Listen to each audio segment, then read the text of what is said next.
It's the Carton Show. Big Mac, Craig Carton, great to have you here. Phone number to join, as always, 888-808-1019. Got a great show for you today. Unfortunately, if you're a diehard New York Mets fan, it's not the news you wanted, because it appears that Francisco Lindor was told he needed surgery and is getting surgery today. I was just thinking about that for a second. When's the last time you went to a doctor's office and the doctor said, listen, Big Mac, I think you're going to need a little procedure on the blank, whatever it is, right? Yeah. And you're like, okay, I guess we'll have to schedule that. And he goes, no, we'll just do it right now. Must be nice. Must be nice. Must be being nice. a professional athlete. Anyhow, so 6 weeks now for Francisco Lindor. Obviously, they still believe that he's going to be ready for opening day. Big story that I know it's kind of informal stuff down in Florida right now, but there are no current plans for Bo Bichette to take any ground balls at short. Of course, there's got to be plans for him to take ground balls at short. Why wouldn't Chapman take some ground balls at short? Because he's learning a new position. So exclusively third base? Yeah, they probably don't want to mess with him. You don't have to take like 10 balls a day, just like after the team's done for the day. Hey, Bo, slide 5 feet to your left, or no? Well, I mean, he played it his whole career. I think if you needed to play him in a pinch, you could probably get away. I think right now they're focusing on having him become an everyday third baseman. That's the plan. The Lindor injury, though you and I both agree, I would be shocked if he plays on opening day. But it's not going to be long after that. No. Week, 2 weeks max. It's going to be sometime around there. If it's not a long-term injury where you're going to have Bo as your long-term shortstop, you want to get him familiar with third base. He's making the position change. It's probably going to be just for the 1 year with the Mets. You want to make sure he's capable of third base. They don't want to mess with him. Yeah, look, I get it. I get it. It makes sense. It's not a good way to start off. No. You know, pitchers and catchers, tomorrow? Is that officially tomorrow, right? Whatever it is. Today they reported. Tomorrow is like the first workouts. And we got a real baseball game, coming up just over a month away, 5 weeks away from 5.5 weeks away from real baseball, March 25th, March 26th. And after a terrible season last year, where you didn't make the postseason and kind of got embarrassed after the fans showed up. The owner called out the fans, show up, and then the owner promised you things are going to get better, and I told you a World Series within 5 years. Oops, my bad. Didn't accomplish it. And the first bit of news you get, before the players officially show up, is that your second best player is now having hand surgery. I'll tell you this, and I'm not blaming anybody for it. It is what it is.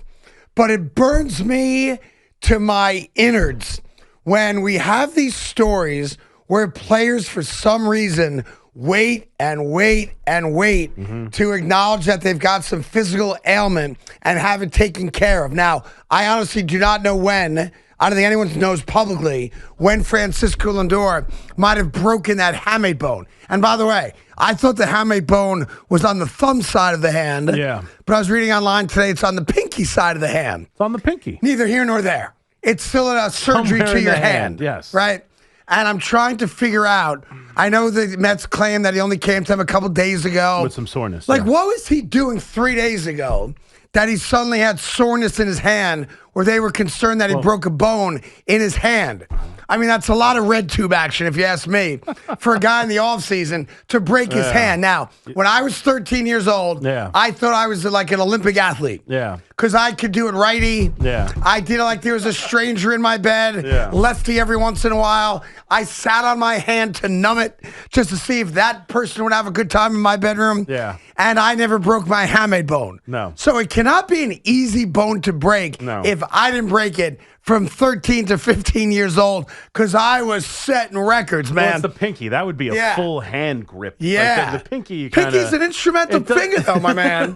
The pinky's instrumental in that. Oh, yeah. It's an underrated appendage. Yeah. That's what it is. But so it always bothers me. Yeah, no, I get it. When a guy's like, you could have had this surgery 3 weeks ago. Yeah. And it would have been no doubt that you're ready for opening day. And not only that, I mean, that's the real concern is not when he's going to come back, because it's a broken bone, right? Yeah. And Jeff Passan tweeted this.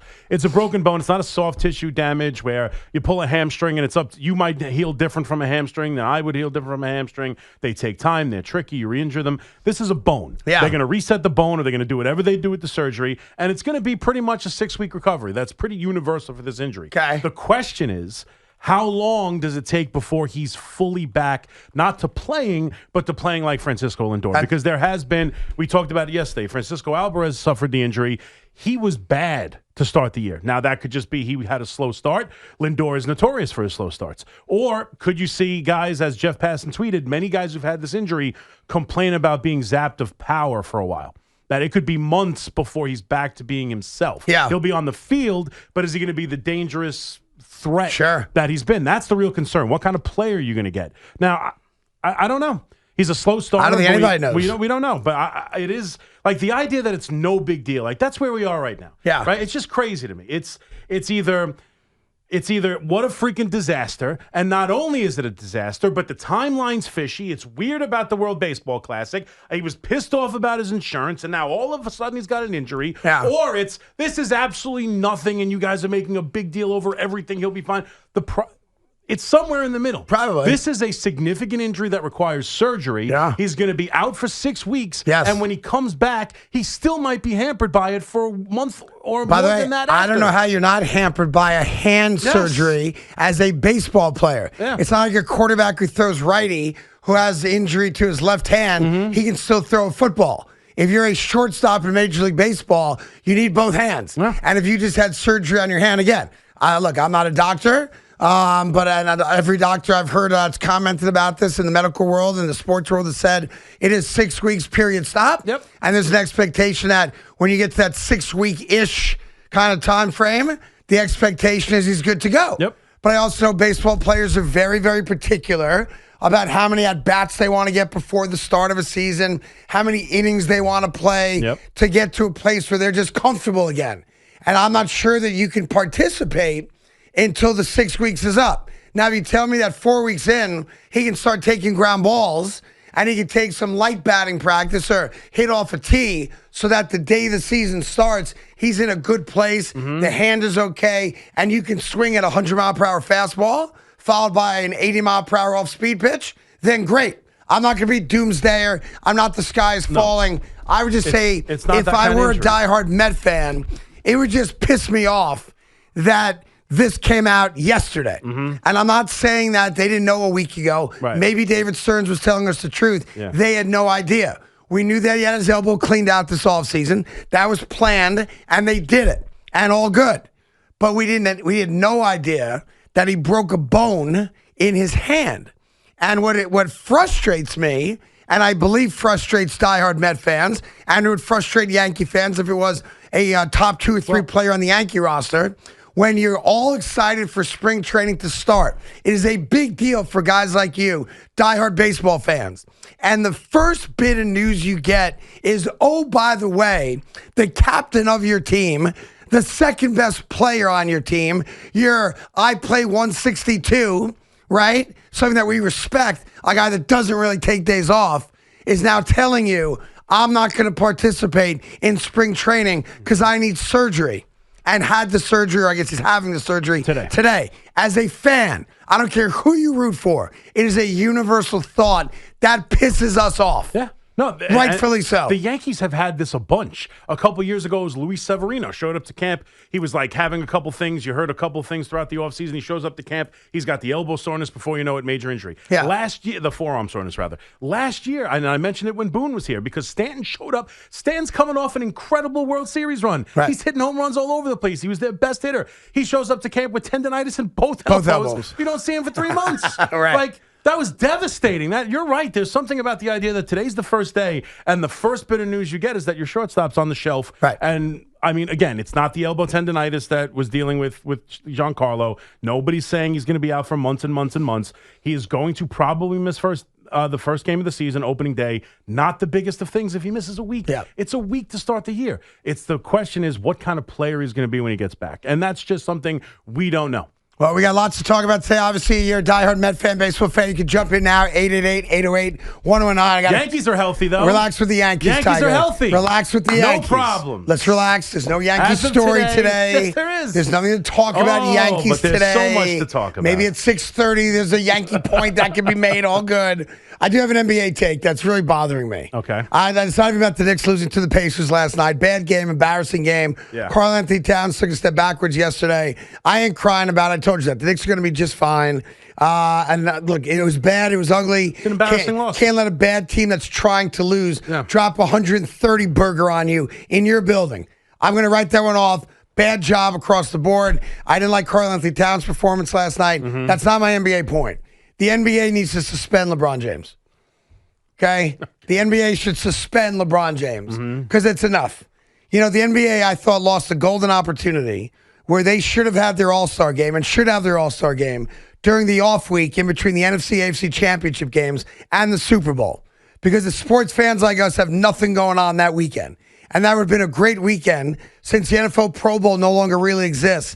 The NBA should have moved its All-Star game to the week in between the championship games and the Super Bowl because you'd have our undivided attention. And it'd be a great showcase of NBA basketball. So we didn't get that. We get it next weekend, right? Okay, great. But we did have NBA basketball yesterday. Knicks, of course, lose to the Pacers. But the premier matchup last night for the NBA was actually Lakers and Spurs. Whatever you think about the Lakers, like I do, average basketball team, one and done in the postseason, it's still Lakers and Spurs, and the Spurs might win a championship this year. They're that good, right?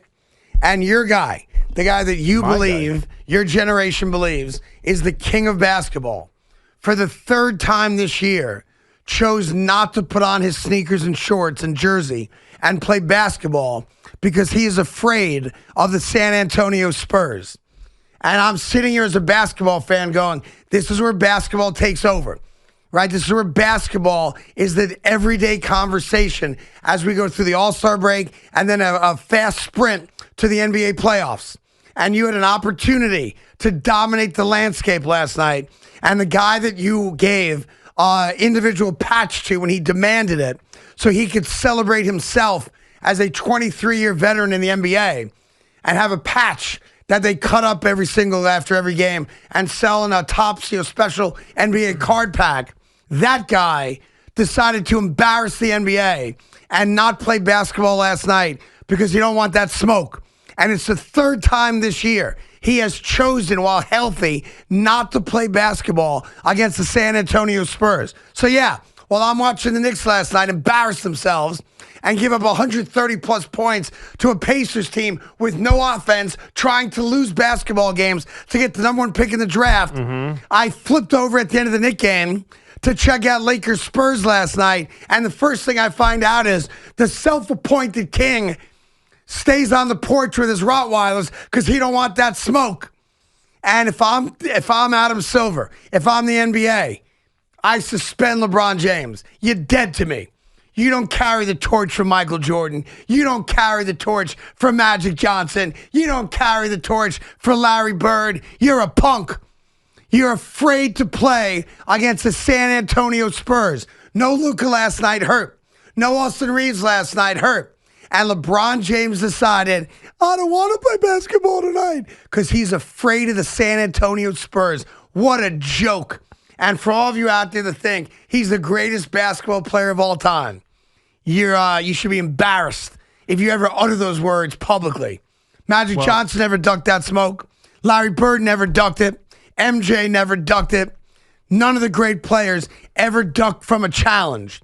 But your guy, LeBron James, said, I don't want to play. And it's the third time this year he has decided not to play against the Spurs. And if I'm Adam Silver, I'm beside myself that guy held us hostage for a patch and won't play basketball because he's afraid of playing against a better team and better players. I think you're missing the point. Oh, what's that? You know what last night was for him? That he missed that game? That's his 18th game missed of the season. I know. He's not eligible for any postseason awards or for NBA. Selfless. Yeah. He was selfish. Selfish bastard. He was willing to sit out for the betterment of the team. How's it the betterment of the team? Because everyone else was out. They have no chance of winning that game. No. This is the NBA regular season. So you don't play when the other guys are out. You don't say. That's it. You don't say to the Lakers franchise that pays you $60 million bucks. Not at the amount of bullets left in his gun. Wow. You hold that back. You ride that out selflessly. Yeah. How about the other two times he didn't play? selfless. Yeah. Willing to risk not getting an award. Yeah. He's throwing it out. He's a clown. That's it. He won't get anything. Yeah. He recognizes that. But he knows for the Lakers, stop he there needs for to a be second? at his best. The reason Yeah. he's not getting any awards is not because he's not playing the 65 games. It's because he stinks. He's not deserving of any of the awards. I wouldn't let him play in the All-Star game because I guarantee he suits up for that. I guarantee he's got his Nikes laced up for that one. Got no problem playing in the All-Star game. Did I also see that the game was supposed to be nationally televised and then wasn't because of the Olympics? Did I see that too? That I don't know about that. Because there's rules about resting players. Yeah. Right? When it's non-televised. I don't know about that. I know think about so. this. I know so 3 they took times it off this year. national television. You want LeBron to play? 3 times. Keep it on national television. No, you know why I want him to play? Because I'm paying him to play. I want him to be a professional. I want him to show up because he's healthy enough to play, and he didn't want the smoke. And that's why he's not an ambassador to basketball. He should never be regarded as the GOAT. He should never be the face of the league. He's a clown. And for me as a basketball fan, excited that before you start dominating the show, your baseball talk, right, that I can get a little basketball here on the fan. Oh, yeah, no, I know. And I got killed last night because the Knicks lost to the Pacers, and that's a terrible loss by our Knickerbockers. And then I'm like, all right, fine. At least I'll watch LeBron get abused by Wembanyama Mama, and he don't even show up. And now I got to watch Bronny James, who couldn't score in a WNBA game, flailing away, taking shot after shot after shot. What a disgrace it was. And when Adam Silver comes in here next week, I'm going to tell him that to his face because I'm pissed off about it. Hey, you might see the Spurs down the road. Yeah. Right? No, you're not. You might. No, you're not. Stop. You might see the Spurs down the road. Not. You stop it. You don't want to give them anything. By the way, the Giants officially hired Brian Callahan, the most embarrassing head coach in the history of football, to be their quarterback coach. A nice hire there. And we'll discuss later on in the show if New York Giant fans want to get rid of Kayvon Thibodeau to clear up $15 million in cap space. It's an interesting decision. Yeah. One way or the other. We'll get to that a little bit later on. We got some booty stuff a little bit later on. We got more Mets stuff later on. And we believe the New York Jets have isolated their starting quarterback for next year. We got lots cooking, Biggs. Yeah. 888-808-1019. You're going to casually gloss over the Knicks loss, but I got you. Because okay. I'm not going to go crazy. I told you that. I'm not going to go crazy either. The Knicks won 9 out of 10 games. I'm going to go crazy because the Pacers beat us? Come on. No, not going to go crazy. I'm not your guy on that. I understand. Yeah. I will tell you this, though. Tonight's a big game. Yes, I believe that tonight is a big game. Let's see who shows up tonight. I agree 100%. They're going to Philadelphia tonight. Yeah, big game. Big game. Yeah, against a way, legitimate team. I think the Knicks will be fine tonight, but the Sixers are playing better basketball. Embiid's playing pretty good basketball now. They traded McCain. Tonight is a big game. Maybe it was a look-ahead game. Maybe the Knicks treated Indiana the way Detroit treated Washington. Who knows? I got you. I'm not overly upset about it, but I mean, that's a frustrating loss. That's a bad game. 100%. That was a game you said that's an easy dub. To me, that's the difference right now, and we'll see if they win a championship. The difference between the two coaches for me is they don't lose this game with Tibbs. That's the difference to me. I'm just telling you. Like Tibbs never had a bad loss. Stop. They don't lose this game. Stop. I'm just saying. Just saying. That's the only thing I would say about it. Do you want me to go back and show you all the bad losses they had with Tibbs as their head coach? Against the team that beat them 2 years in a row in the playoffs? Do you want me to show you the bad losses? If you want to, the next break, I'll highlight the 3 worst losses the Knicks had in the regular season. They play a brand of basketball that eclipses what we saw last year. They are a dangerous team. I like them a lot. I think Brown's done a really good job. Yeah. This is a game Tibbs doesn't lose. He did lose games like this. Not really. No, not really. He did.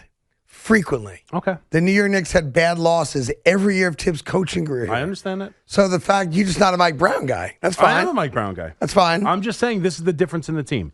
What's noticeably different about this team is they don't lose 8 out of 9, 9 out of 11 with Tibbs. They don't lose this game with Tibbs. Dude, they've won 9 out of their last 10. Playing great basketball. Like, let's be fair about it. I just said they're going to win over 50 games this year. There are nights where they play better than they did under Tibbs. There's no question. I like the ball movement. I think upping the 3-pointers to the point of you want to put up 40 a game works for this team. I think they played very well. Yeah. But there are nights where the effort isn't there. They should not be losing this game. And what did we win with Tibbs as our head coach? What did we win with Tibbs as our head coach? We went to one Eastern Conference final. Yeah, which is better than they've done in 30 years. We won one. We got to one Eastern Conference final. Yeah. That's what we did. Yep. Tibbs did a nice job. Helped turn around the franchise with Leon Rose at the helm. But you're a revisionist historian. Well, when you cut it short, it's easy to say, well, what did we ever win with them? I mean, you cut it short. The answer is nothing. Well, they cut it short. What did they ever win with Brown? It's his first year. They won the cup. I'll let you know in June when we're having a parade that you're not invited to what we're going to do with Mike Brown. You know the phone numbers. Yeah, go ahead. Yeah, by the way, go ahead, also. give the phone number. You know them. 888-808-1019. I rehearse that every day because I used to remember the old numbers, and I don't want to say the wrong numbers because I don't know who you call. Maybe like a porn site or something like that. Meanwhile, we're shooting down drones and balloons in Texas today, which is pretty exciting, by the way. What a weird story. I'm excited about that. They announced 10 days, and then it was over in 4 hours. Well, because we shot them all down. Yeah, I guess. I love our military. That's right. You want to mess with us? We all love our military. Yeah, the cartel's got drones and balloons. We'll shoot them right down. That's it. Usually the balloons go other places with the cartel, not in the sky. Right. That's, by the way, right up your ass. All right, let's get some calls. Yeah. Good to see Pete here today. Yes. No migraine. No migraine at all today, so that's nice. Wonder what surprise guests we'll have calling in today. Very excited about that. By the way, Kalshi's got odds right now as to whether or not you survive 2026. So if you want to make some money on that, that's a little side wager you can make right now. Here's Jimmy. That's not a bad idea, Pete. Yeah, Jimmy's an Ocean Port on the Fan. How you doing, Jimmy? Hey, guys. I'm doing good. How are you? Great. Good. How are you? Real quick, can you explain to me how come I'm driving home from work, minding my own business, I turn the fan on, and I hear that I got to be ashamed of myself for thinking that LeBron's the greatest of all time? You should be ashamed of yourself. It's a ridiculous take. And why is that? Why is that? Because he's not. Okay, why do you believe that? Because I can tell you a lot of reasons why. But years ago. Whatever answer you have is wrong. And I'm not doing a Jordan-LeBron debate today. I'm telling you that your hero, your king, is afraid of the San Antonio Spurs. Can you explain why your guy chose not to play last night and why 3 times this year he has refused to play against the San Antonio Spurs? Explain that. Well, no, I can't explain exactly the reason why. I can tell you that he's 41. I don't care how old he is. Is he getting paid $60 million to play basketball? Yes or no? Yeah, I guess. Okay, then that's it. He's getting paid regardless of his age. He's making $60 million to play basketball. He thinks he's the greatest player on the planet. He does. Ask him. He'll be the first one to tell you that even today, I'm the best player on the planet. But once, twice, 3 times this year, the self-appointed GOAT has been afraid to play against the San Antonio Spurs. And one of those games was the Laker back-to-back. They had the Pelicans the first night, bad basketball team, and the Spurs the next night. And he said, because I'm 41, I'm not playing in back-to-backs. So you would think as a guy that wants the smoke, who thinks he's the greatest player of all time, you'd play against a tougher matchup because your team needs you more. Like, you might not need LeBron James to beat the Pelicans. But if you think LeBron's still a good player, then theoretically, you would want LeBron on the court to play against better competition. Is that at least a cogent point to make? Yeah. Okay, he chose to play against the Pelicans because they stink and chose not to play against the Spurs because he's afraid that he doesn't belong on the court with that level of talent. And I'm here to tell you he's right. Stop. He ain't good enough to play against the Spurs, and he knows it. And that's why he's afraid of the San Antonio smoke show. Yeah, I mean, is there a chance that he thought that him, without the other 2 stars of the team, didn't have a very good chance against the Spurs? Be the GOAT. Yeah, okay. Be the king. He's 41. Be the best player in basketball. I get it. I know you're upset he has a patch. I know you're upset that it's guys stupid. like him who are in their late 20s think he's better than Jordan. Yeah. I understand you're mad at him for whatever reason you're mad at him He's for. a stat padder who sucks up all the oxygen in every room he's in. That's fine. Yeah. That's fine. The idea that could be what's best for the Lakers and maybe not even his personal own decision. Okay. So a guy that thinks he's the best player on the team, he's not. He's the 3rd best player at best on the Lakers. Decides, you know what, it'd be better for my team if I don't play against better competition. And you accept that as a fan? Come on. You just told me it's a nothing loss to the Pacers. Don't lie to yourself. Don't lie to yourself. You just told me that you're lying to nothing yourself. They lost to the Pacers. So, all right. So why would it mean anything that they lost to the Spurs? Okay, I'm going to give this to you. Because they're not apples and apples. Okay. The New York Knicks losing 1 random game after winning 9 out of 10 to the Pacers with a huge game against Philly tonight. Right. That game against the Pacers, while an embarrassing loss, is not something I'm going to cry about because I got a bigger game tonight against a team I might see in the playoffs. So here's what's interesting. You're a diehard Yankee fan. Yes. So if I told you big series Yankees against the Red Sox, and Aaron Judge says, you know what, I'm 39 years old. Yeah, I'm going to take this series off. You just say, oh, no problem, Aaron. No. You'd have a problem with it, right? I would have somewhat of a problem with it. And if you were just a baseball fan, you'd probably have a problem with the fact that one of the great players in the game is deciding he can't hit Red Sox pitching, so I'm just not going to play against it because I don't compete anymore. I imagine you'd have a problem with that.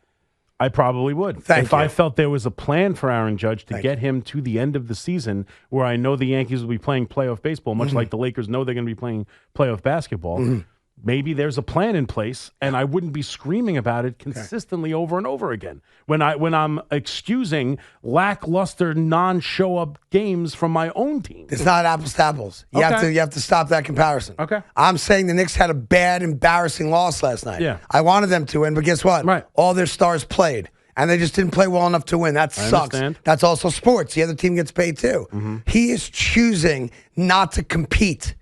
And that, to me, is a foreign substance. I don't understand a guy that wants to be anointed as the greatest of all time telling you openly, I am afraid to compete. That's crazy talk. And if you do think he's the king, I kind of put words in your mouth for that. I mean, I don't. But if you did, you can't defend the self-anointed king admittedly saying, I'm afraid of playing against that team. I don't want to compete. That's crazy talk. I get it, but like I'm not out to have the debate on whether he's a king every single game, and we know what they're doing. We know the strategy they have. What's the strategy? He's going to take games off because he's 41 years old. No, he's taken how many games off this year? He missed the first 14 with an alleged sciatica that didn't exist. That was an invented injury. It didn't happen. Okay, so was he afraid of playing the first 14 games of the year? No. He just figured I'm going to get $60 million anyway. Right. The Lakers will fail without me. I'll come back as the conquering hero, and it backfired because in the 14 games he was at, I think they were like 12-2 or something like that. Yeah, they got off to or a good maybe start. 10-4 is a great record. Yep. And they were a better basketball team without him. He sat out because he wanted to prove a point that the Lakers need him. And when he realized that the Lakers don't need him, suddenly he came back. And what happened? At best, they're playing 500 ball with him. So he's embarrassed. You know why? Because he's an embarrassment. That's what happened. We'll get all your calls. We got baseball coming up your way. You're a diehard Met fan. Your shortstop's out. Waited till the last second to have surgery. The world's falling apart, guys. It's just falling apart. There's not a single injury in Yankee camp. Everything is The Yankees fine. are healthy. Everything is great. There you go. I mean, we all know what Brian Cashman drinks at Starbucks. Yeah. We got What does he drink at Starbucks? It's a cold brew nitro thing or look something or at other. you. But, well, you walk through, people taking pictures, and they zoom in on the That's because weird. they write the receipt on the So we all know what Brian Cashman drinks. Great. So it's exciting. So glad I know Brian Cashman drinks on his way to the exciting. ballpark. How he dresses, it's all very exciting. But I'm just telling you. Yeah.